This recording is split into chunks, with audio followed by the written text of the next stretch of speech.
il n'y aura pas de généralisation du service national universel, SNU, d'ici 2 ans, comme prévu initialement par l'exécutif.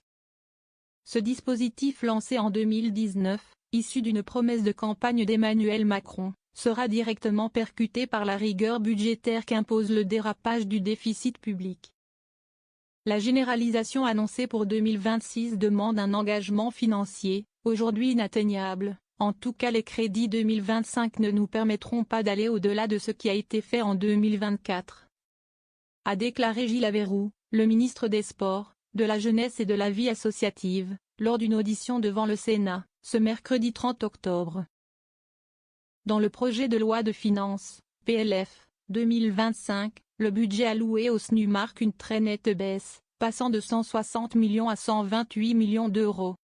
En conséquence, le dispositif qui a concerné 80 000 volontaires en 2024, ne serait plus en mesure d'en accueillir que 66 000 en 2025. Sauf coût de rabot supplémentaire, précise le ministre. En effet, le gouvernement espère encore dégager 5 milliards d'euros d'économies dans le budget général. Dans ce cadre, Gilles Averroux évoque un nouvel effort de 55 millions d'euros sur son ministère. Si c'est le cas, cette nouvelle baisse sera redirigée à hauteur de 49 millions d'euros vers le SNU, précise le ministre.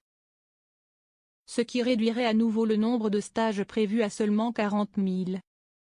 Actuellement, les inscriptions pour 2025 sont à hauteur de 35 700, a tenu à préciser l'ancien LR.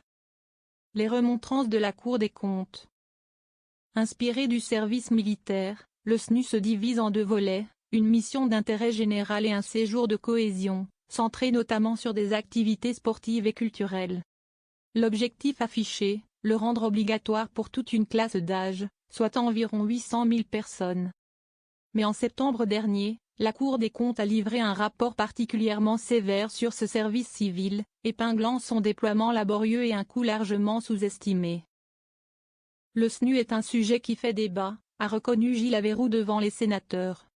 Les finalités recherchées par le dispositif sont infiniment louables, promouvoir l'engagement, la cohésion autour des valeurs de la République et la mixité sociale. Toutefois, il convient de s'interroger sur le format du dispositif, son contour et son coût. Une petite phrase qui a aussitôt fait réagir les parlementaires, le SNU faisant pratiquement l'unanimité contre lui sur les bancs de la Chambre haute. Un dispositif très coûteux pour le socialiste Yan Chantrel qui se réjouit de la baisse des crédits. Son collègue communiste Pierre Ouzoulia évoque un éléphant blanc. Est-ce que l'exécutif n'a pas imaginé une suppression sèche du SNU? Interroge la centriste Annick Billon devant la réduction des crédits. Pas de suppression du SNU. Finalement, c'est la sénatrice écologiste Mathilde Olivier, Benjamin du Sénat, qui finit par mettre les pieds dans le plat. Est-ce que ce n'est pas le moment de faire entendre raison au président, de lui dire stop, et de réorienter les fonds vers d'autres programmes? À un moment, il faut faire des choix.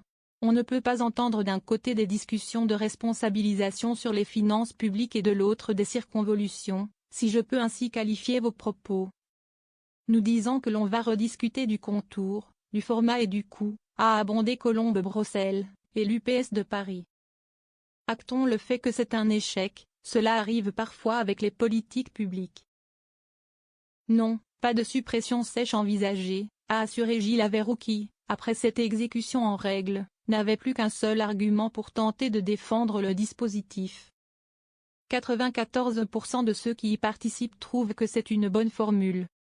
Un satisfecit qui, vraisemblablement, n'empêchera pas les élus de tous bords de présenter des amendements de suppression lorsque la discussion budgétaire s'ouvrira au Sénat, le 25 novembre,